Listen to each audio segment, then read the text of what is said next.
Hello, everybody. I'm Richard Sher, and it's time to square off a very busy week and a very strong panel. Tonya Bana, Tyrone Keys, our spiritual leader, Reverend Shannon Wright, and welcoming for his square off debut is a wonderful attorney, Jim Astrachan. Jim, welcome to the show. Thank you, Richard. Glad to be here. Good to have you here. Thank you. Well, we begin with breaking news out of the Baltimore Police Department. The Warrant Apprehension Task Force and the U.S. Marshals Service announcing the arrests of 21 suspects said to be connected to 14 homicides and 7 non-fatal shootings over the past month. Of those arrested, 16 have prior arrest records, and 8 are identified as repeat, violent offenders. Jim, what do you think about this? Well, I think it's wonderful, Richard, to get these people off the street. But in essence, what the police are doing are focusing on the front end. They're not focusing on the back end of the system.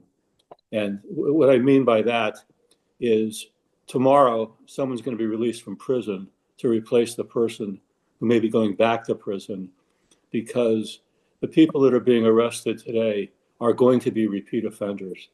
And they're going to be repeating and repeating and repeating. And it's going to be an endless cycle of crime. And I believe that the only way that you're going to break this is by treating the back end through some form of rehabilitation. Ivan Bates, the state's attorney, is trying to beef up the back end, but he's not had great success. He and the mayor seem to have some disagreements about that. Speak up, anyone.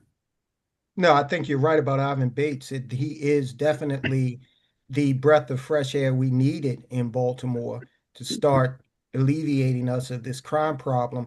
I do want to piggyback on what Jim said. The recidivism issue is definitely a big problem. And there does need to be, and I mean, I've been on Square Off for many years, and I've always said this, there needs to be a stronger rehabilitative component in the system, especially for those people who are nonviolent offenders. What do you think, Tom? Yeah, I mean, I agree on as to both points. It will be what the key will be, and of course, we'll see whether or not these actually stick. I mean, that's the real question. If this is good police work, if these are good prosecution, then we do have a state's attorney now who will get the job done if the record is there. Arrests by themselves aren't necessarily indicative that someone's a violent repeat offender, but certainly we know at this point that violent repeat offenders are the problem, and those folks need to be locked up. They certainly should be given the opportunity to be rehabilitated if they're open to that, but if not, we need to keep them off the street. Here's Shannon will get to you right now after I read you this. Here is a statement from Police Commissioner Rich Worley. Quote, "Together, we are sending a very clear message. If you choose violence, we will pursue you and hold you accountable within the criminal justice system." Shannon. So what I find interesting is the timing of when we all want to get so gung-ho about getting the streets and together. So it seems to me Baltimore City, for example, has had a crime problem for several years. And it never really seemed to be as much of a priority to address it until President Trump threatened to send in the National Guard. For whatever reason, folks have decided to wake up, smell the coffee, and fix some things in the city. I think it's wonderful. It's better for the citizens. It's better for the potential economic growth of the city. The problem is we are still at a place where we are talking about crime and the numbers being down, but we're not addressing all of the symptoms nor the root causes still. Yeah, I think that Shannon makes a great point that, in addition to rehabilitation on the back end, wouldn't it be even better to focus on services on the front end that are effective in helping folks who we know statistically are more likely to end up in this, the the prison pipeline to be able to remove themselves from that that situation. Yeah. I think a lot of people get embroiled in the criminal justice system due to economic reasons. And so that's something that, is not directly related, but we need to always be cognizant of whether or not Maryland is creating an environment that is conducive to economic growth so that, folk can not have to make these decisions. And listen, I'm not excusing criminal activity, okay? But at the end of the day, people as humans they'll find a way to eat.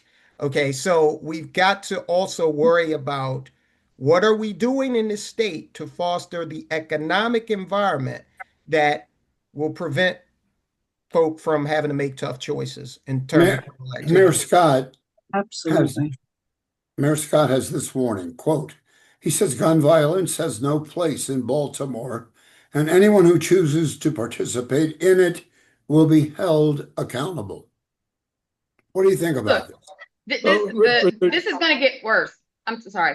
This is going to get worse. This is going to get worse because AI, people are fearful of the impact that AI is going to have on myriad industries.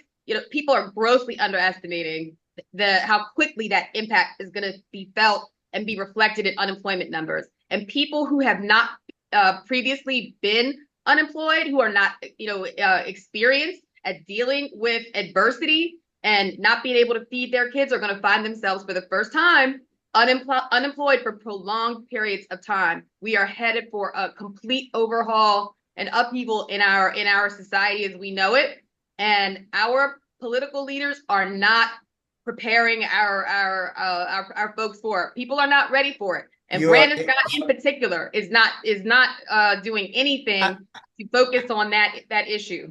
I don't want to monopolize here, and I'll make it very brief. I won't let you. It's going to snow 1 foot tomorrow because Tonya and I have agreed on everything so far today. This AI issue, Bernie Sanders' office just turned out a report 2 weeks ago that said that the potential impact of AI is 100 million lost jobs in this country. If he's half right, what will happen in the streets of America will make the French Revolution look like a day at King's Dominion. All right, before we break, Jim Astrachan, and by the way, Jim, look at yourself, not at your monitor. Yeah, okay, so let me just add this. I want to agree with Tyrone to the extent of employment, but you get people coming out of jail and they have unstable housing, they cannot find jobs, and on top of that, you have a major drug problem with these people and you have a lot of mental illness.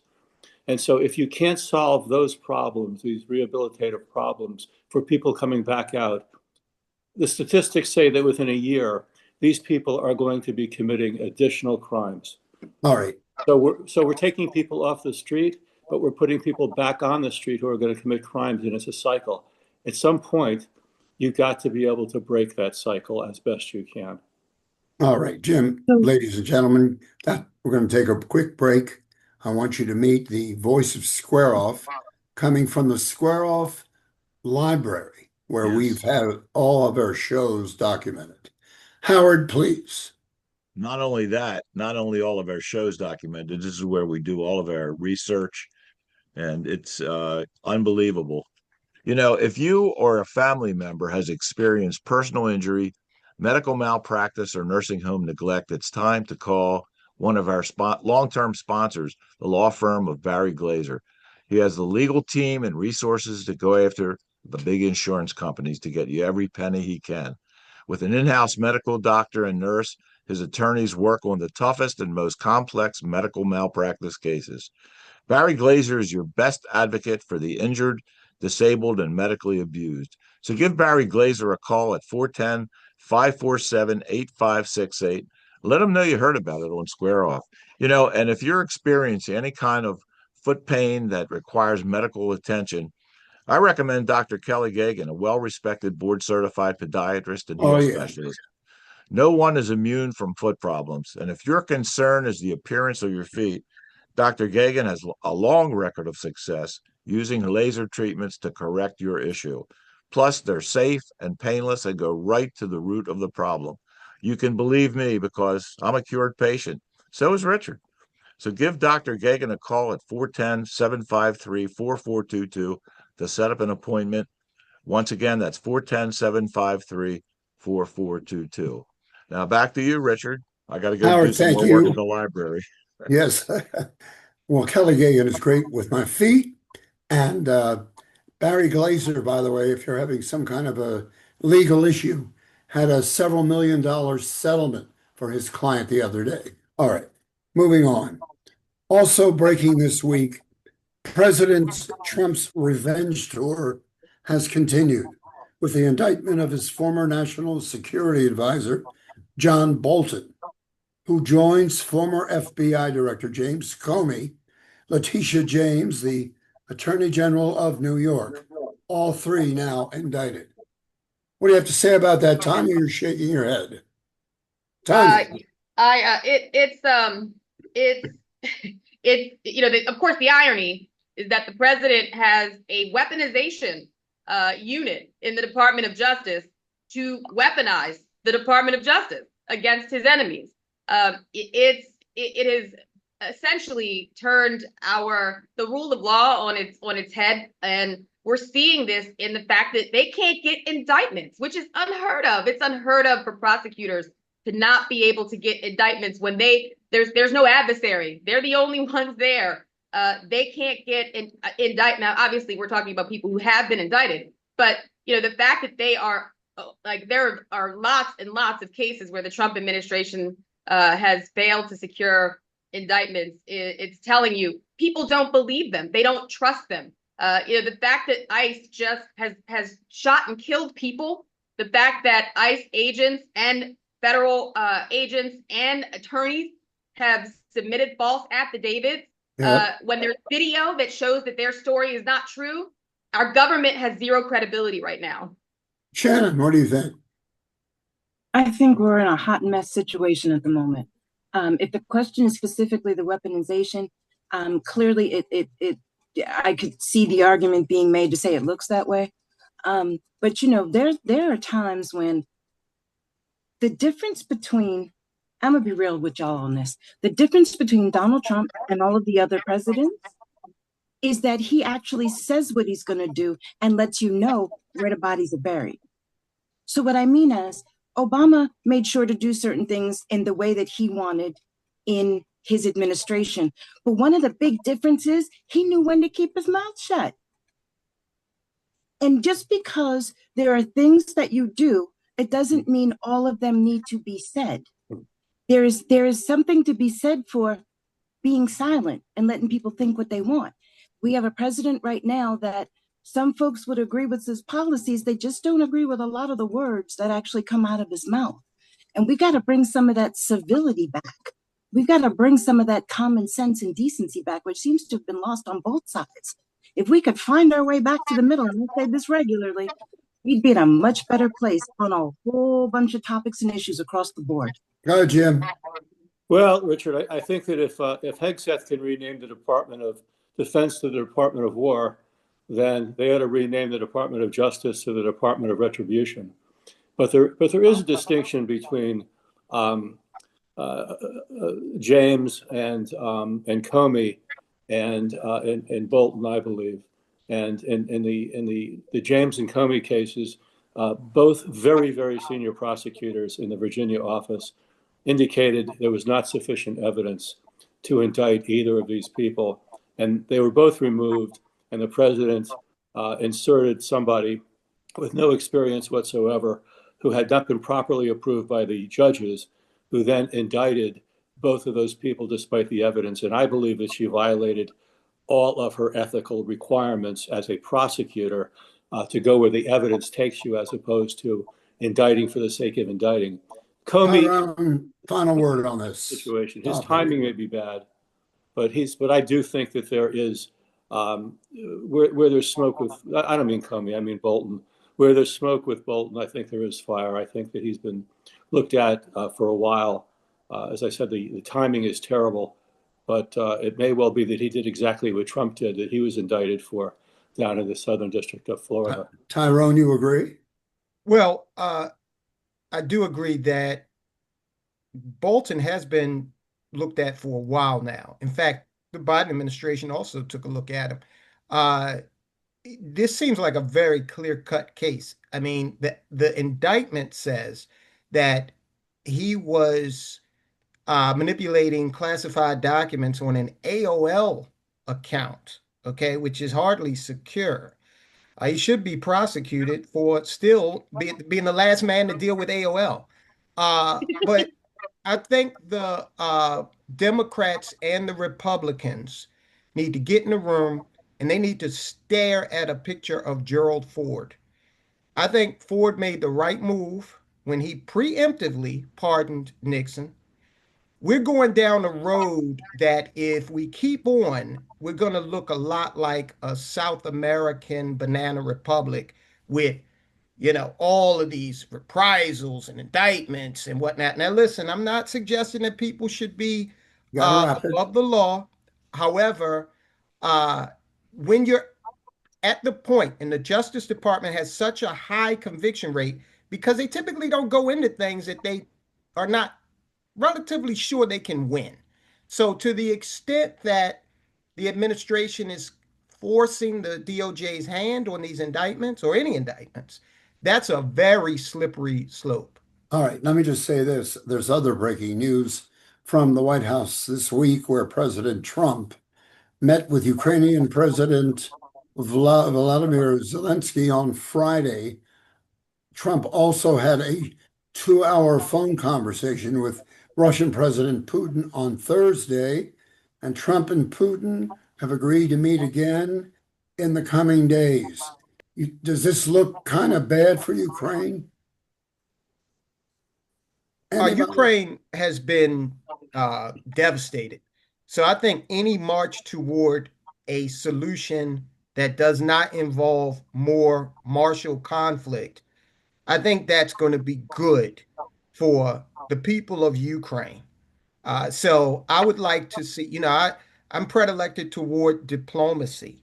Okay, sure, war needs to occur sometimes, but I think it's high time that this conflict comes to an end and Ukraine could go about the business of rebuilding itself. TB. Yeah, can I just pivot back to the earlier point that, Tyrone, we're already there. If you look at surveys of the opinions of people outside of the United States of America and its significance on the world stage and our record for civil rights protections and so forth, we've already plummeted. It's already happened in 9 months. Our reputation has been substantially harmed by the lawlessness of this administration. And is it the case that these things always happen to some degree? Of course, but we can't. I can't buy into this kind of false equivalence between everybody does it, because everybody doesn't do it like this. This really is very different. If you look at the Comey indictment, is ridiculous. It's time barred. It's defective in many respects. And that's clear from the fact that the prosecutors didn't want to pursue it. Lawyers have an ethical obligation, independent of any directive from their supervisor. We have independent ethical obligations only to pursue things that are factually based, have a factual and legal basis. And prosecutors in particular have a heightened burden to wield their authority and their power in a way that is ethical. And that is why we have seen so many attorneys that have left the Trump administration or have been fired or have left involuntarily because of their refusal to basically implement the president's agenda of retribution. The rule of law is taking a hit. It's already happened. And if we don't course correct soon, I'm afraid that we're going to be stuck with this for, another decade. All right, let me just wrap with this. On the Israel-Hamas so-called ceasefire, the president warns, quote, "We will have no choice but to go in and kill them if international bloodshed persists in Gaza." I'm going to take a break. because we've got a lot more to talk about. Here again is Howard Mallison. Thank you, Richard. I appreciate it. You know, with so many cars on the road and distracted drivers everywhere, auto accidents are going to happen. They happen all the time.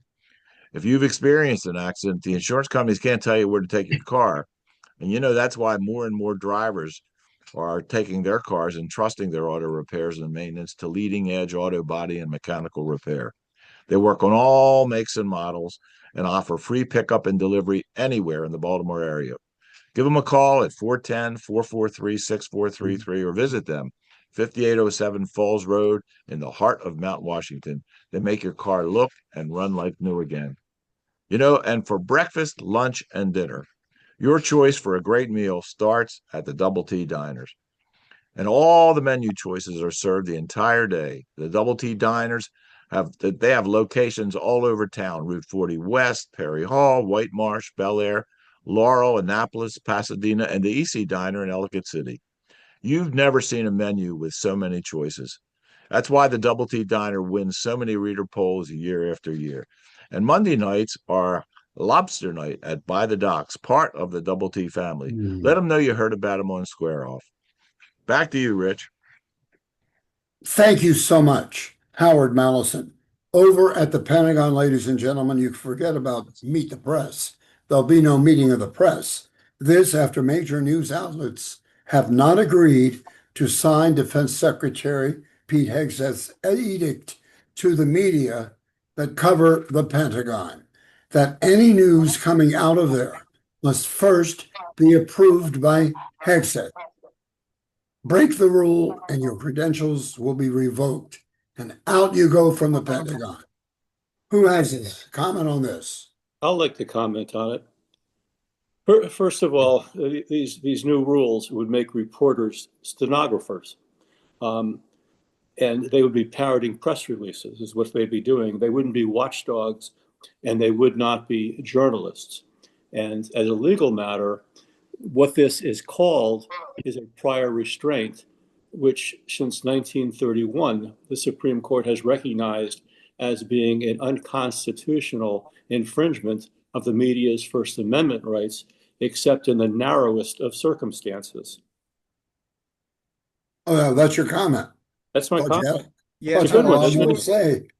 That's I'm not okay. su- What's I'm not I? sure what I'm not sure why they're kind of doing this backwards. They've got the podium. Okay, they can get up and their spokespeople can, read from their narrative. So I'm just not sure where this is coming from. It can't be associated with leaks because, these reporters are not actually inside. Okay.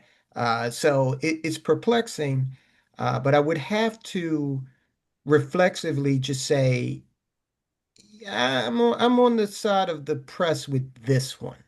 Okay. Wow.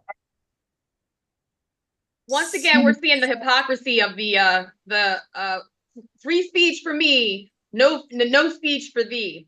Where are the core values?